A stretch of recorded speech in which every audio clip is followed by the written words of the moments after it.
પોરબંદર ખબરની સાંજ ખબરમાં આપનું સ્વાગત છે। હું છું ગાયત્રી ચૌહાણ। ચાલો આપણે જોઈએ દિવસભરના સમાચાર। રાજ્યના કેબિનેટ મંત્રી કુંવરજીભાઈ બાવળિયાએ પોરબંદર જિલ્લાના રાણાવ તાલુકામાં સિંચાઈ વિભાગ દ્વારા હાથ ધરાયેલા વિવિધ વિકાસલક્ષી કાર્યોની મુલાકાત લીધી હતી। મંત્રીએ બિલેશ્વર ખાતે બિલગંગા નદી પર નિર્માણાધીન પૂર્વ સંરક્ષણ દિવાલના કામનું નિરીક્ષણ કરી કામની સ્થિતિ અંગે સંબંધિત અધિકારીઓ પાસેથી માહિતી મેળવી હતી। તેમણે સ્થળ પર હાજર રહી સમયસર અને ગુણવત્તાયુક્ત કામ પૂર્ણ થાય તે માટે જરૂરી સૂચનાઓ આપી હતી।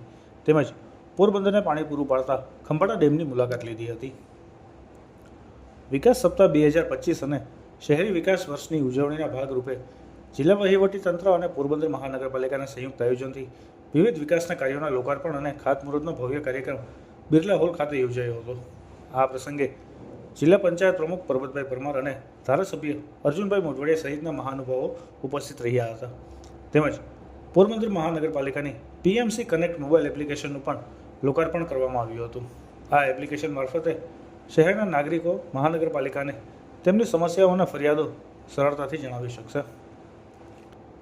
દીપોત્સવી પર્વને લઈ હવે ગણતરીના દિવસો બાકી છે, તેમ છતાં પોરબંદરની બજારમાં છેલ્લા કેટલાક દિવસોથી નિરસતા જોવા મળી છે। રવિ પુષ્ય નક્ષત્રમાં સોનાની ખરીદી માત્ર શુકાન પૂરતી થઈ છે। તેનું કારણ તો સોનાના વધતા જતા ભાવ છે, પરંતુ નવા વસ્ત્રો, ગૃહ સુશોભનની વસ્તુઓ તેમજ ઇલેક્ટ્રોનિક વસ્તુની ખરીદીમાં ખાસ ઉછાળો જોવા મળ્યો નથી। આવતીકાલે વાઘબારસ છે, ત્યારે બજારમાં ખરીદીનો માહોલ જામશે તેવું લાગી રહ્યું છે। ખાસ કરીને રંગોળીના કલર, વિવિધ પ્રકારની રંગોળી તેમજ ગૃહ સુશોભનની ખરીદી લોકો કરી રહ્યા છે। પોરબંદર જિલ્લાના મંડેર ગામે રહેતા મનીષાબેન કારાભાઈ વાજા નામના મહિલા બજરંગ પાન નામની દુકાને નાસ્તો લેવા માટે ગયા હતા। તે દરમિયાન મહેશ સાજણ બાલસે એવું કહ્યું હતું કે તમારા ખેતરમાં રહેલો ગોગળીયો બાવળ મને નડે છે, જેથી હું આજે તેને કાપી નાખીશ।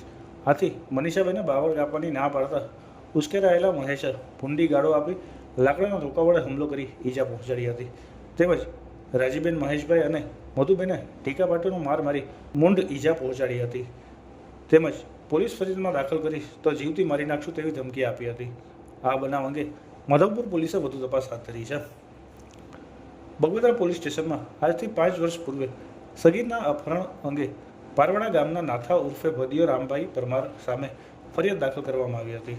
આ શખ્સ પોલીસથી સતત નાસ્તો ફરતો હતો અને આ શખ્સ ચૌટા ચેકપોસ્ટ પાસેથી પસાર થવાનો છે તેવી બાતમીના આધારે LCBએ વોચ ગોઠવી ઝડપી લીધો હતો અને તેમનો કબજો બગોદરા પોલીસને સોંપતા બગોદરા પોલીસે વધુ તપાસ હાથ ધરી છે। અમારી ચેનલને લાઇક, શેર અને સબસ્ક્રાઇબ કરતા ભૂલશો નહીં।